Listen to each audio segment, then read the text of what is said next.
Bon matin, que le Seigneur vous bénisse ce matin, qu'il bénisse votre journée. Et je prie que cette parole des Écritures, des Évangiles, puisse vous faire du bien, vous partir de bon pied ce matin. Alors, on est dans l'Évangile selon Luc encore, et on est dans le chapitre 12, sur des paroles que Luc nous souligne seulement dans son Évangile. On n'a pas ces paroles dans d'autres Évangiles. Il y a toujours des petites choses uniques à chaque Évangile. Et Luc a gardé ces quelques paroles de Jésus que j'apprécie beaucoup et qu'on ne lit pas souvent. Ça dit ceci, dans le chapitre 12, verset 35, « Restez en tenue de travail et gardez vos lampes allumées et soyez comme des gens qui attendent leur maître à son retour des noces, afin de lui ouvrir dès qu'il arrivera et frappera. Heureux ces serviteurs que le maître à son arrivée trouvera en train de veiller. En vérité, je vous le déclare, il prendra la tenue de travail. » Hey, c'est incroyable. Celui qui est le maître devient le serviteur. Il les fera mettre à table et passera pour les servir. Et si c'est la deuxième veille qu'il arrive, ou la troisième veille, qui arrive à 9 heures, minuit, 3 heures du matin, et qu'il trouve cet accueil, heureux seront-ils. Heureux sont-ils. Quel beau texte. Un texte qui nous invite à être prêts, tout simplement. Et cette vérité se retrouve à plusieurs endroits et sert, dans le Nouveau Testament, d'avertissement et en même temps de promesse. C'est une bonne et une mauvaise nouvelle selon la perspective de la personne qui l'entend. Un peu comme mes enfants.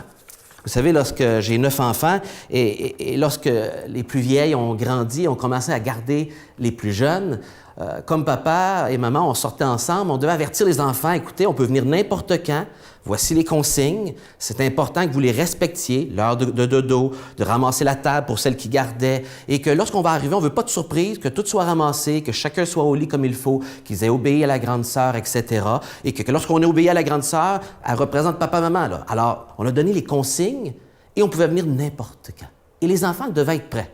Et c'est arrivé des soirs où ils n'étaient pas prêts, où il y a eu des conséquences, malheureusement, et ils n'étaient pas heureux de notre arrivée. Et d'autres journées où tout s'était bien passé, ils étaient en paix, sont couchés en paix parce qu'ils avaient obéi. Et on arrivait dans la paix, la tranquillité. Et ils en étaient bénis, évidemment. Et c'est ce qu'on retrouve ici dans ce texte. Pourquoi Jésus invite à être prêt? Regardez bien ici, je vous lis quelques paroles. « Quand je garde les yeux sur Jésus et son retour, sur les choses qui restent, cela me donne une perspective qui me conduit à vivre le moment présent, fidèle dans mes tâches.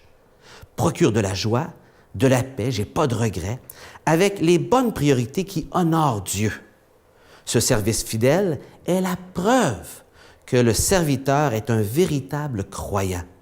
Car je prends soin des richesses que Dieu m'a confiées ici-bas pour faire du bien aux autres, sachant que ce dont j'ai reçu du Maître, je dois bien m'en occuper et bien en dispenser. En fait, ce n'est pas mes biens, ce sont ses biens qu'il me confie. Ce qui me motive, il me procure une réelle satisfaction et permet au serviteur de toujours être prêt pour la venue du Maître. Es-tu prêt pour la venue du Maître? On est ses serviteurs.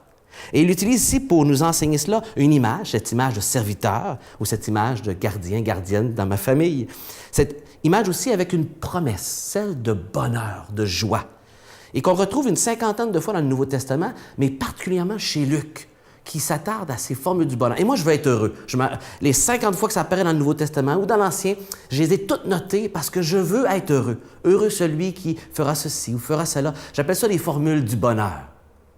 Et si Jésus le dit, c'est parce qu'il y a vraiment de la joie à y trouver, une vraie satisfaction profonde d'être prêt. Et il nous promet que si on fait cela, qu'on est prêt, elle va être heureux et que lui-même va nous servir à son arrivée. C'est incroyable. C'est Jésus qui a cette attitude de serviteur tout en étant le Fils de Dieu, le Roi des rois, qui va nous servir. Et quel privilège! Quel privilège! Et ce sont des promesses pour nous encourager. Et le résultat, c'est qu'on va se trouver prêt à son retour. Fidèle en attendant qu'il arrive. Comment être fidèle? Est-ce que c'est possible d'être fidèle et d'être prêt à son retour? Je vous donne ces paroles de l'apôtre Jean dans son petit épître qui dit « Et maintenant, petits enfants, demeurez en moi, afin que lorsqu'il paraîtra, le Fils de Dieu, nous ayons de l'assurance, qu'on soit confiants, en paix, et qu'à son avènement, nous ne soyons pas confus et éloignés de lui. C'est possible d'être prêt en demeurant en lui. C'est ce que l'apôtre Jean dit. C'est-à-dire être en relation étroite avec lui et que notre force pour être prêt, pour garder le focus et garder cette perspective de son retour, vienne de notre relation intime avec le Christ. Est-ce que vous avez une relation avec le Christ ce matin? J'aimerais vous y inviter. Christ vous invite à entrer en relation avec lui, de prendre du temps avec lui ce matin. En prenant ce temps ce matin à écouter l'émission, vous êtes en train de contribuer justement à vouloir motiver votre relation avec Jésus. Êtes-vous prêt à son retour ce matin? J'espère que vous l'êtes.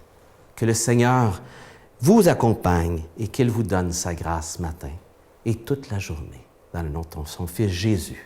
Amen.